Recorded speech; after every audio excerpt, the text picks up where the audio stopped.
book was a much easier read, especially the first parts of it. After Joseph died and a new king reigned over Egypt, he wanted to kill all the newborn Hebrews, like population control. To protect Moses, he was put in a basket, sent down the river, found and raised by Egyptians. But interestingly enough, as a young man, well, young I guess, for back then times, Moses saw an Egyptian, it says smiting some Hebrews. He killed the Egyptian, a murderer, Moses the murderer, and buried the man's body in the sand. Then he fled to Midian, had a family and all that. Then God appeared to him with the burning bush and all that, and told Moses that he was to lead his people from enslavement. But you really have to read into this. Well, this was before God passed down his laws about thou shalt not kill and all that. So I guess, murder was a different thing, before and after that. But interesting to me was that, was Moses, special? Did he stand out to God? You'll see in a second, some of these people, the people that they were saving, they were real, what they call sheeple. Complain about everything. They turn from God at, the moment boredom sets in and, they're hungry, they're complaining. Meanwhile, God's doing everything for these people and they're complaining about everything. But Moses showed something, a willingness to fight maybe. Maybe he was the right man for the job, It's interesting. It speaks of magic, but not just coming from, we'll say God, but from the Pharaoh. He had sorcerers and magicians, working for him apparently. Because he bestowed upon Moses some powers, like the rod, It was I guess Harry Potter's wand. But when he cast it down to the ground in front of the Pharaoh, it turned into a serpent. But then to show his power, he had his boys throw down their rods and they turned to serpents too. But Moses' rod ate their serpents, all the serpents. Moses ate all the other serpents, to show his power was greater, I guess. But it's interesting that there's magic abilities in there. The way Moses tells them, let my people go, plague after plague after plague. And every time a plague would hit, the Pharaoh would say, okay, I'll release them, I'll release them tomorrow. And then once Moses, fixed everything, all the damage caused by whatever plague, was hitting, the guy would renege and say, no, I'm not letting him go. And then another plague would hit, he kept going on and on and on. Then he started getting, I guess God got impatient with this guy. The topper, the plague that put the Pharaoh, over the real barrel, was after the darkness, they did the Passover, where all the firstborn of the Egyptians was going to die now. And it also says even the cattle, the firstborn of the cattle were going to die. And then that was horrible, and that was it. The Pharaoh gave in and said, okay, your people can go, take all your cattle and oxen and everything, just go, just get out of here. And here's a sign of one of the first signs of weakness from the Hebrews. Pharaoh second-guessed himself, of course. He was pissed, and the people realized they lost all their slaves and all that. So Pharaoh said, go get them, bring them back, As they approached the Hebrews questioned ever being set free. Some thought it's better to serve the Egyptians than to die in the wilderness. Imagine that.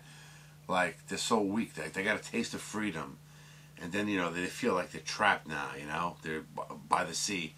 And the army's coming. They're like, oh, we're better off being servants, That's how people are today, man. Punks. They're not willing really to stand and fight to make the world better. It's I don't know. They want everything handed to them on a silver platter. Parting of the Red Sea, we all know that story. All the Egyptians were killed. What's interesting about that? The way I read it and the way it reads to me, you always imagine the sea parting and them all running through, and and then the Egyptians chasing after them, and then just as the Hebrews make it out, then the water collapses in on them. But if you really read it, as they're going through the Hebrews, and the Egyptians are right behind them, they're right behind them. It's not a day later. They're right on them. Parts of the sea, once they're all in, parts of the sea start to collapse on them. And the rest, they're still between two walls of water, the Hebrews making their way through. But the Egyptians are being squashed like behind them. But I always thought that they made it all the way through and then it closed on them. No, but if you read it, it partially collapses, but only on the Egyptians. Only 3 days go by and they're all complaining they're thirsty. Okay. Well, I guess that's a fair complaint, we're thirsty. But still, it just shows you. That's all they do is complain, these people. Look at Moses even said, Moses even felt he was going to be stoned by the people. I mean, freed from slavery, they saw that miracle of the parting of the Red Sea, and they're going to stone him already because they're thirsty?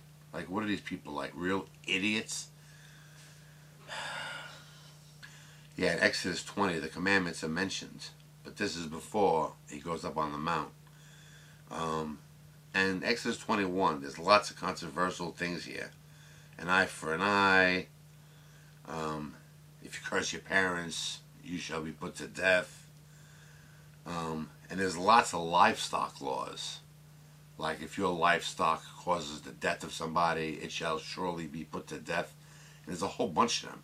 It's almost like a farmer's almanac of the old times or something. If you sex down an animal, well, it doesn't say those words, but you will surely be put to death. It speaks of covenants with other gods. It doesn't say false gods. It says you shall not worship other gods. This God helps the Hebrews, and they must worship him alone. Then there's a really long part of instructions on how to build this and how to build that. Read that for yourself. The ark, a tabernacle or court. It's like curtains. It's very, very, very specific instructions. It's a little tedious. That part's a tedious read. Incense, oils, the altar. Okay, the people grow impatient. They want a God to worship. And this is only after what, a few weeks, right? So Aaron, which was surprising, just to appease the people, he gathers some gold and he makes some kind of, I guess, makeshift statue of a calf. This is interesting too. When God sees this, he's like really pissed. He wants to like destroy them. You know what I'm saying? And it's interesting in that Moses convinces him not to.